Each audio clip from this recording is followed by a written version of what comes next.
My name's Darren Olson. I'm CEO, founder of a company called Knights Templar. You might want to know why I called it Knights Templar.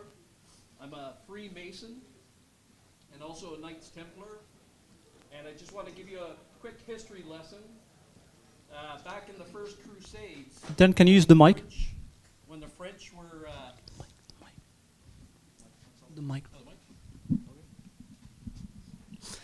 Back in the First Crusades, when the French were traveling to King Solomon's temple, they were being robbed on their journey of their coins. So a gentleman, a nobleman, actually started with his 8 relatives, knights that were trained in the military, how to protect these people by taking their coins, putting it in a castle, guarding it. It was considered a reserve. They were given a letter of credit. They had a safe journey. They got to Jerusalem, King Solomon's temple. They gave the letter of credit to the king or the Knights Templar there. They were given their money. They had a safe journey. So I created a system called Knights Templar, Guardian Angel. The reason why, I was in the military for 20 years. And I got out in 1999. And just before that, myself and a gentleman named Curtis Eagles actually invented what is now called the iPhone. It was 9 years before its time. We tried to raise money through VCs and so on. And what happened was one gentleman who invested a lot of money actually took all of our funds, including my retirement, to Texas. So I had a hard learning about investing. So I made a promise from then on. I'm going to guide people in investing, because what I've heard here tonight is a lot of talk about security, but just imagine if you could provide blockchain technology to mothers, fathers, mama, papa, brick and mortar, poor people, simple things. How many people here have heard of IOTA? You know that because IOTA doesn't have any miners or validators, it's free. There's no service charges. So the problem with most hardware, I'm considered a hardware whisperer because in the military, that's all I've done. What I want to do is show you some of the technologies that we've actually been playing with. This map that you see, this is the actual Internet of Things in real life.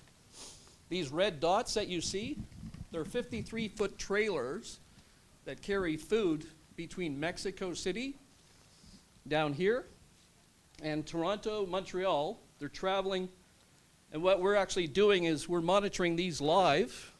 If I click, oh, where's the mouse? Just one sec. If I click on any one of these, so just go to this guy here. This little device is actually what's taped to the side of the trailer. It's got a GPS in it. It's powered by lithium or thionyl batteries. Runs 3 to 5 years in minus 55 to plus 85 degrees Celsius. What we're doing now is we're pulling up the data. So right here, he last updated 4 hours ago, shows the battery voltage, the temperature of the truck, the signal of the cellular. The ignition is on. He's actually moving. That's why it's green. The speed, the odometer. So just click on history.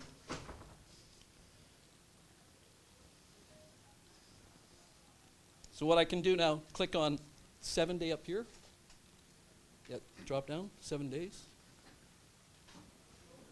So when we talk about big data, we can actually, now click on the first address. And click here.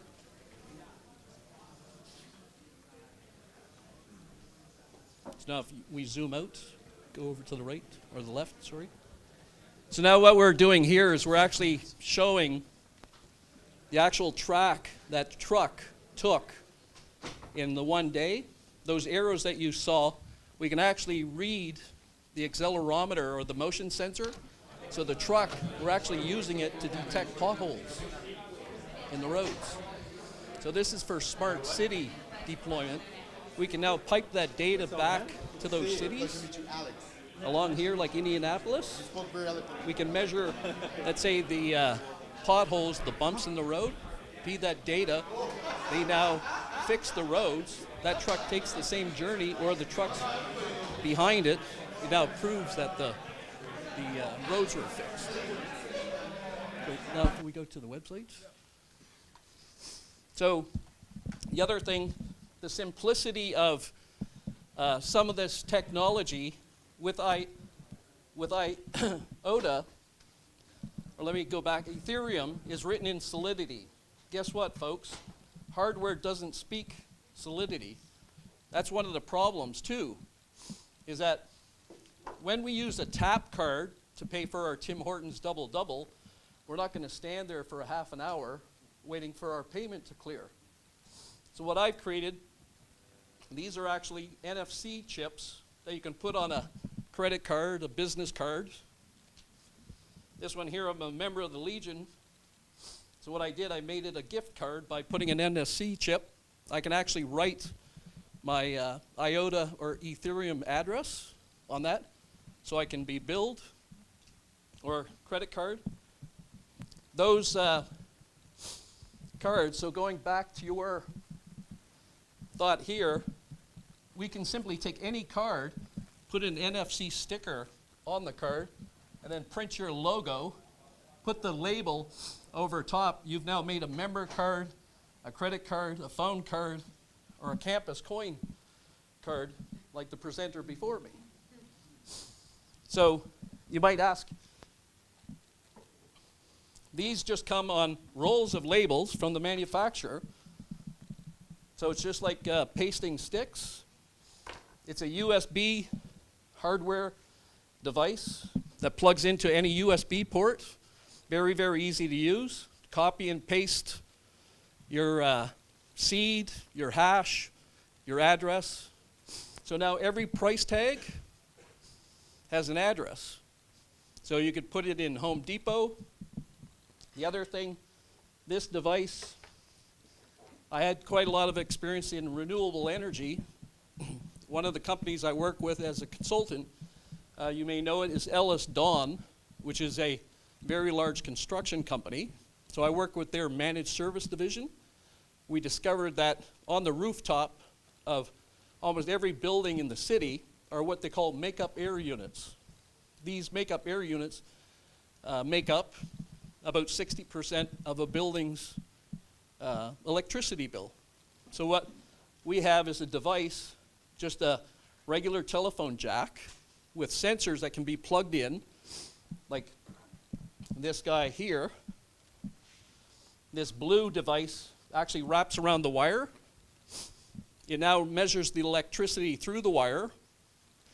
You multiply that times the voltage, times 60, and you get 1 kilowatt hour. That's now being fed back to the guys who produce the electricity by a protocol called MQTT. Now you have the smart grid. The guys who actually produce the electricity now know what the demand is, so you now have the smart grid.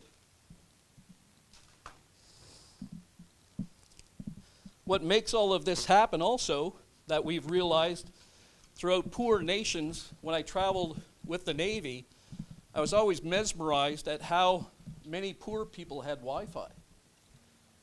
Like through the resorts that you stay at, whether you visit a city or whether we travel everywhere, we all look for Wi-Fi.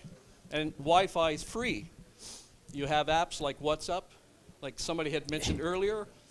So now, this is what we call a Power over Ethernet Wi-Fi access point. You simply plug it in. You put a solar panel on your roof and a battery. This guy will probably run for 3 years on its own without draining the battery. It draws like 2 watts. Here's one thing that I'm extremely interested in. This little postage-size stamp. It's called an ESP32 chip. It's got Bluetooth and Wi-Fi built in. It's got 2 computers, microprocessors on board. It runs a a program called Node.js. It speaks JavaScript.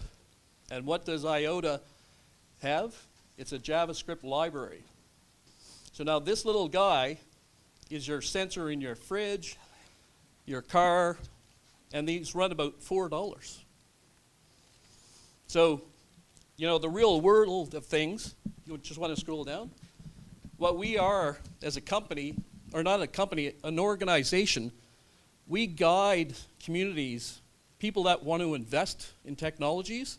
We're kind of like the CSA, the UL, the community presenters to this technology, because, you know, being a good community member, I think if we have the knowledge, like Mohammed said earlier, about getting together and sharing knowledge, I think that's what builds a better society and really gets the blockchain going. The one last thing I want to show you is the first. You see these everywhere. It's a cash register or a point of sale, but it's the first one that operates as a Mist node, a IOTA wallet. You can use it as a voting machine because it's touch screen. You can send receipts, you can use tap. The other cool thing is, just like everything has barcodes, so that label that I mentioned earlier is now an inventory tag. And one last piece that we have hardware-wise, you see these projectors? There's a unit out of Chicago called STAR.